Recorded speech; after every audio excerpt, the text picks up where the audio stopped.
Greetings, salutations. Welcome to this prophetic insights where we analyze current events as they are fulfilling Bible prophecies. Safe to Serve International, first-time viewers, welcome one, welcome all to this prophetic insights. All right, friends, I want to say happy Sabbath to those of you who are living in areas where the sun has already set. And for those of us, for the rest of us, happy Sabbath when it officially comes. All right, friends, as you can see, we will be addressing this diabolical group that is actually implementing their diabolical policies. They create the various crises in order to implement not only their draconian policies, but their diabolical policies that are inimical to our freedoms. Yes, they trample upon our freedoms. And remember, they have told us publicly, never let a good crisis go to waste. Their mantra has been order out of chaos. They create the chaos. They create the crises. And friends, let's keep our eyes on Sri Lanka. Why? We're told over and over again what's happening in that island country, island nation, is actually a harbinger of greater things to come. Look at this, brothers and sisters. There it is. Sri Lanka could end up being just a harbinger of larger things to come around the rest of the world in the months and years ahead. And what's happening there in Sri Lanka, friends? Rising social unrest over energy, over food shortages. Yes, friends, let's continue here. Headline reads, Sri Lanka introduces fuel rationing scheme amid economic crisis. Now, I want you all to note that this is a fuel shortage scheme, all right? And they're rationing fuel. Next, we're going to see they will be rationing food. And I'm going to share with you that is a biblical sign of the last days. All right, there it is. Amid economic crisis, Sri Lanka introduces national fuel pass. Yes, as the Prime Minister and others have now declared a national emergency. Underscore that. Don't you forget that. National fuel pass. All right. We'll come back to that. All right. Sri Lanka introduces fuel pass to provide oil in orderly manner. Of course, they will give you a plausible excuse, their veneer under which they can hide. Oh, we want things to be done decently and orderly. There's too much chaos. Come on, friends. We know better. It says, watch carefully, Sri Lanka, a Prime Minister of Power and Energy, introduced the National Fuel Pass, a fuel rationing scheme amid the raging economic crisis and shortage of fuel in the island country. And now look at what it states. Now they have a QR code will be given for each national identity card number. And because I'm going to share with you a clip that further clarifies this, I won't spend much time on this. Let me move on. And first, notice the actual person behind this diabolical policy. Yes, along with the new president of Sri Lanka. He's a member of the World Economic Forum. Headline, Sri Lanka's new president is a member of the World Economic Forum. I covered this several days ago during Prophetic Insight, where I shared clips of the residents and citizens of Sri Lanka saying, the president has to go. The leader has to go. All right, too much chaos in the country. And now, of course, here we're now seeing he went, stepped down, forced out, whatever you want to call it. And now they ushered in another leader. And who is he? Another of their team members. Change the face, the same agenda. All right, let's continue here. There it is, my friends. Sri Lanka has begun forcing citizens to use a QR code to access gas pumps. I'm going to come back to that, friends. As part of a nationwide fuel rationing scheme, the policy was introduced by Sri Lankan Prime Minister of Power and Energy at the behest of Sri Lanka's new president, who is a member and agenda contributor of the World Economic Forum. Now, friends, you don't bet, you don't gamble, but you can correctly assume whatever agenda he's now instituting and implementing, enacting there in Sri Lanka is coming from his boss, the board. Yes, those puppet masters at the WEF, World Economic Forum. Let's continue. Remember what he said. We are the ones building the future. Let's also be clear. The future is not just happening. The future is built by us, by a powerful community as you here in this room. All right. Here it is, friends. Notice, again, the Fuel Pass QR system was successfully tested today. All right. Then it said it will be enforced nationwide, island-wide. All right. Let's continue. Watch carefully now. As per the fuel quota policies, Sri Lankans will have to apply with the national ID card numbers. You know what? Let me just say this right here. All right, friends, imagine this.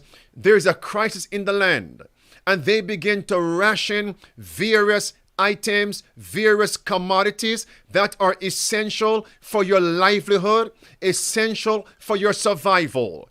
And now they say, in order for you to access these essential goods, you have to go along with these policies. What's going to happen when those policies go against your liberty of conscience, your religious, biblical belief system? What's going to happen? Can you see how the mark of the beast is going to be implemented? Oh, maybe you missed it. What we are now seeing is simply the dress rehearsal, the beta testing. Let's continue. Listen. Ministry of Power and Energy today introduced the National Fuel Pass, allowing vehicle owners to secure a guaranteed quota of fuel per week for their personal vehicles. Accordingly, one vehicle can be registered under one national identity card, passport number, or business registration number. A QR code will be allocated to each vehicle following the registration and verification of the chassis number, of the vehicle registration number, the number plate, and other details by the Motor Traffic Department. This will be the only pass that the government will allow people to purchase fuel, not only from the Ceylon Petroleum Corporation's filling stations, but also from the Lanka IOC filling stations, as well as the minister stressed. Stop right there. Stop. Pause right there. This is the only way to access and receive fuel. He just said it. Of course, I have it on speed play. I'm not here to spend the whole evening. Sabbath is coming. I want to give you a quick update on prophecy, current events, so we can remain ready. That's what he just said. This is the only way. So in a crisis in America, wherever you live, whatever country, just bring the crisis and then stipulate one method, one way. And the people have to go along, or else they starve, or else they remain stagnant at their home, can't move. They become immobilized. Let's continue. Thought of introducing this mechanism so that it will give a guaranteed weekly quota for every individual who owns a vehicle. The last few months we have encountered so many obstacles in procuring the fuel requirements and also distribution. From today onwards, every individual in Sri Lanka who owns a vehicle can register their vehicles on the website fuelpass.gov.lk, which will be available for you in the next few days to register. And I'm going to request you not to start registering immediate. You can register yourself in the next few days. Take some time and do the registration work. You have to enter your ID number. If you don't have a national ID number, you can use your... Let's pause right there. Could this be a way now for them to do a census to see who is who? And all those who are hiding in the crevices, all those, let's say, don't want to be known, are now have to come out of those hiding places. Now, those words are being used not so much in a firm way, but simply to make the point. It's going to be a census. They can now know who is who. Create the crisis. No hiding place. And when I get to the UK, you'll see exactly what I mean by what I just said. Passport number. If you don't have a national ID or a passport, you can use a business registration number that has been allocated to you. With that, you can register up to one vehicle. Only one ID card, one passport number, or one business registration will allow you to register one vehicle as your vehicle that you'll be using. And there are different categories that have been given in that, which we have taken from the Department of Motor Traffic. They have 6 categories: motorbikes, cars, three-wheelers, vans, lorries, and buses. Jeeps, SUVs, and double cabs fall into the category of cars, just like how it is categorized in the Department of Motor Traffic. And once you do the registration process, you will have to enter your number plate, the registered vehicle number, and also the chassis number. Then that is verified by the Department of Motor Traffic. After it is verified, you will receive a QR code, which can be printed or which can be kept as a screenshot on your smartphone. Or if you don't have a smartphone, you can log into a website, get a printout, and keep the QR code with you. This will be the only pass that we will allow for people to purchase fuel, not just from CPC, Sipetco fuel stations, but LIOC as well. But we will announce. Okay, in other words, show me your papers. Show me your papers. That's how easily and how quickly a free country can transform and morph into a draconian, diabolical system. Very simple. Create the crisis.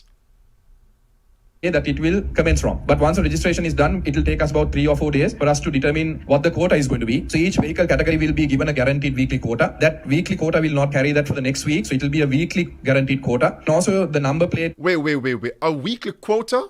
That means when that allotted amount has been exhausted, that's it. Could they use this to combat climate change? Listen, you're driving too frequently. Now, you think I'm crazy? Look at me. Do you think I'm insane? Could they use the same diabolical policy to so-called combat climate change? Let's continue. The last digit of the number plate will also come into effect with the fuel pass, both at the same time. So every individual who has a registered number plate ending with 0, 1 or 2 will have Monday and Thursday to purchase fuel from LIOC and CPC. Numbers ending with 3, 4 or 5 will have Tuesday and Friday. Numbers ending with 6, 7, 8 or 9 will have Wednesday, Saturday and Sunday. Hold on. You remember, friends, during the pestilence 19 crisis, in that same crisis, that they said only certain persons could shop on Monday and Wednesday, then Tuesday. And do you remember that, brothers and sisters? Males could go on a certain day, but females could not. Females could shop on one day, but no males. Then they went by your last name, A to H, I, and so on. Then they went by the social security number. Brothers and sisters, it's all a plan. It's all a plan. Create the crises. Let's continue here, friends. These will come into effect only after the registration is completed and once the ministry announces the date for it to be implemented. All right, let me say something here, friends. This is called the rationing scheme, food rationing scheme. They mention also what is called the fuel, meaning energy, gasoline rationing scheme. Let's go to the food, and then I'll speak about the prophetic significance. Look at this, my friends. This is Iran. What is Iran doing? They also have a bread scheme, a food rationing system, digital coupons, very similar to what? A QR code.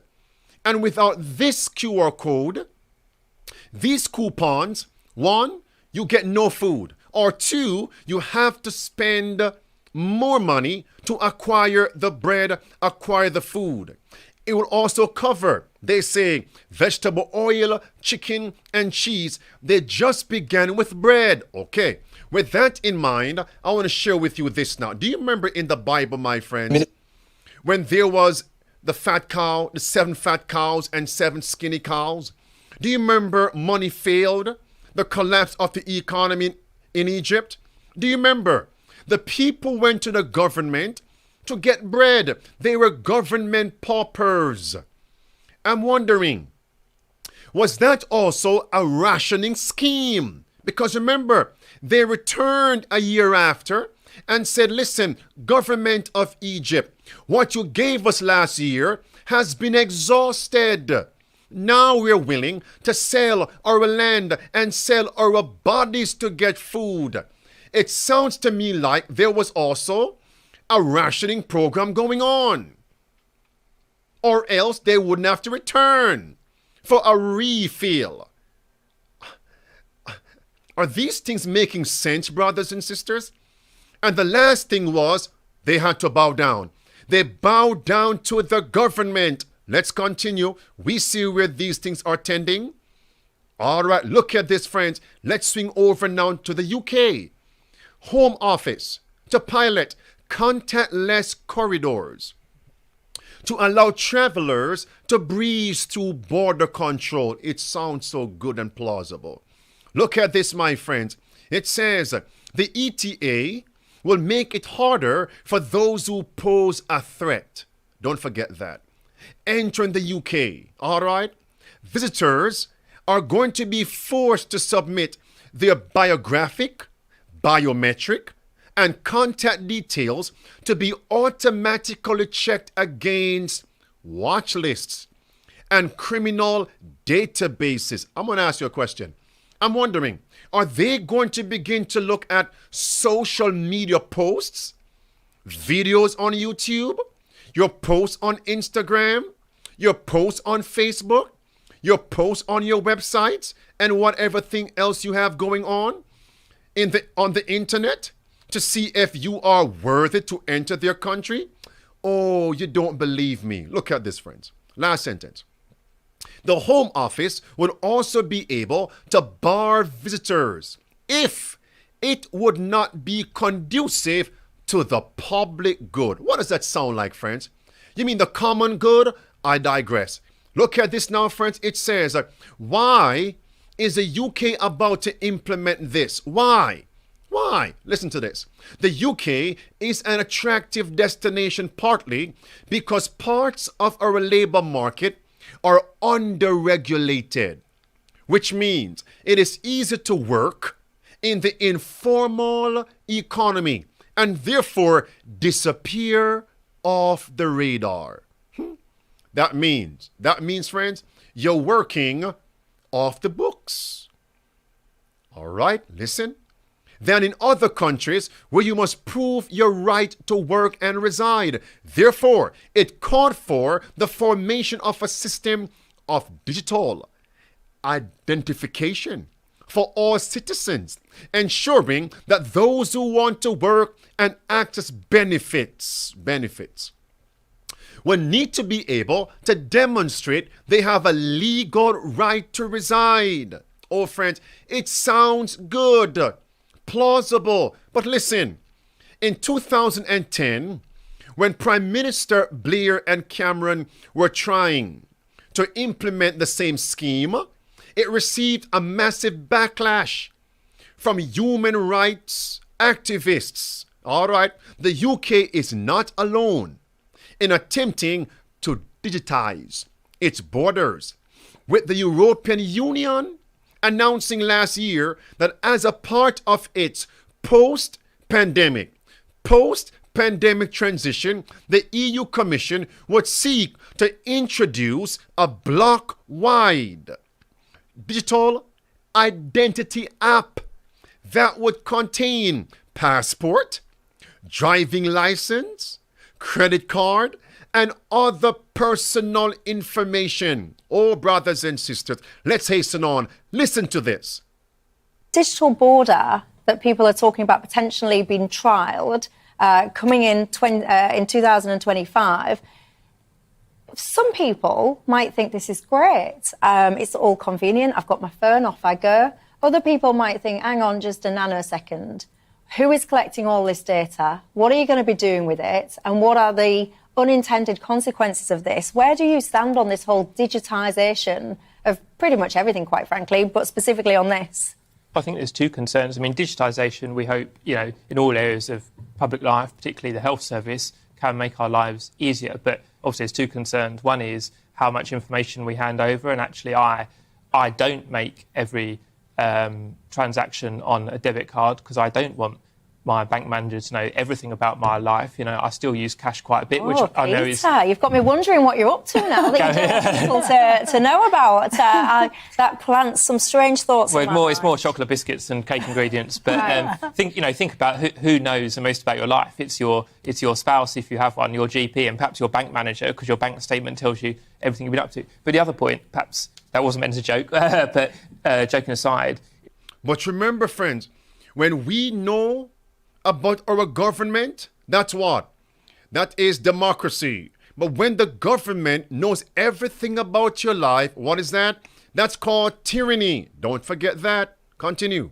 It's about what happens when things goes wrong. And technology does work 90% of the time. I don't want to be old-fashioned about it, but technology goes wrong and you need human judgment to resolve that. And as soon as you said digitisation, which has been a great force for good in many ways, but I did have that image in my mind of the supermarket self-checkout, and when the problem and the alarm goes off in a sense of frustration, or standing behind this chap, Paddington today, as he was trying to scan his phone in place of his Oyster card to get through central London transport. And you need human beings to solve technology problems like that above and beyond the kind of Big Brother issue.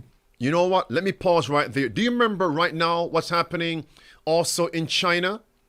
When the people wanted to retrieve their money from various banks, what happened? They wanted to protest. The banks would not give them their monies, right? And what happened?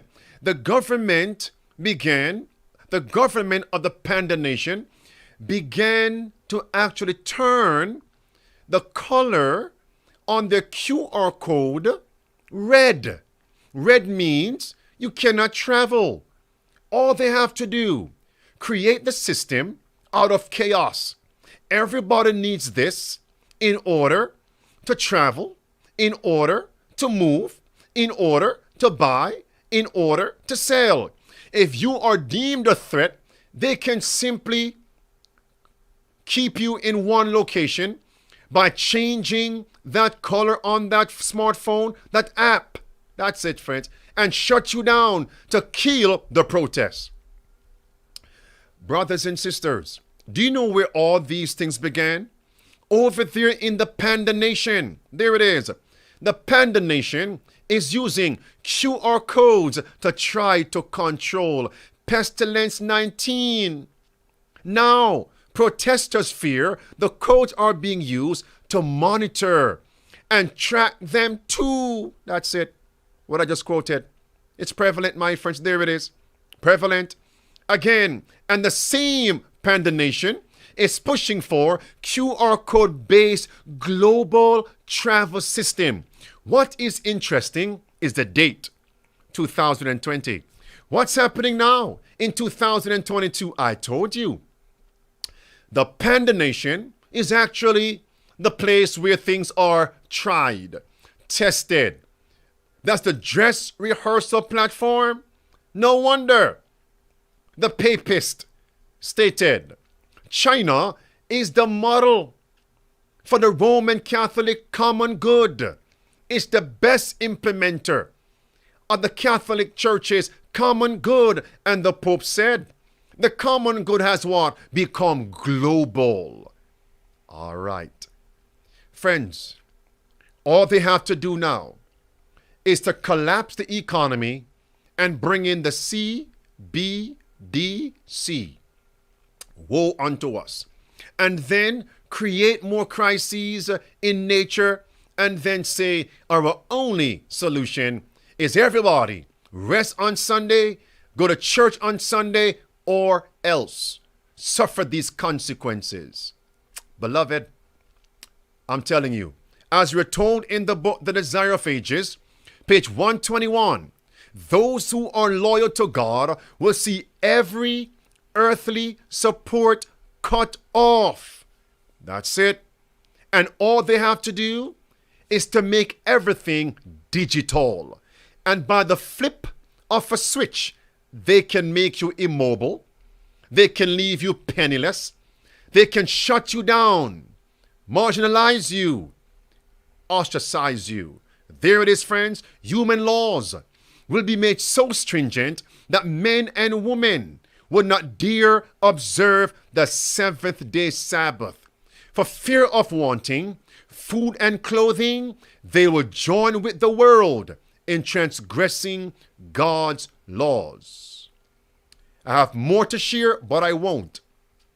By God's grace, I'll see you tomorrow, and we will continue this. Happy Sabbath, and let's be found faithful. Maranatha.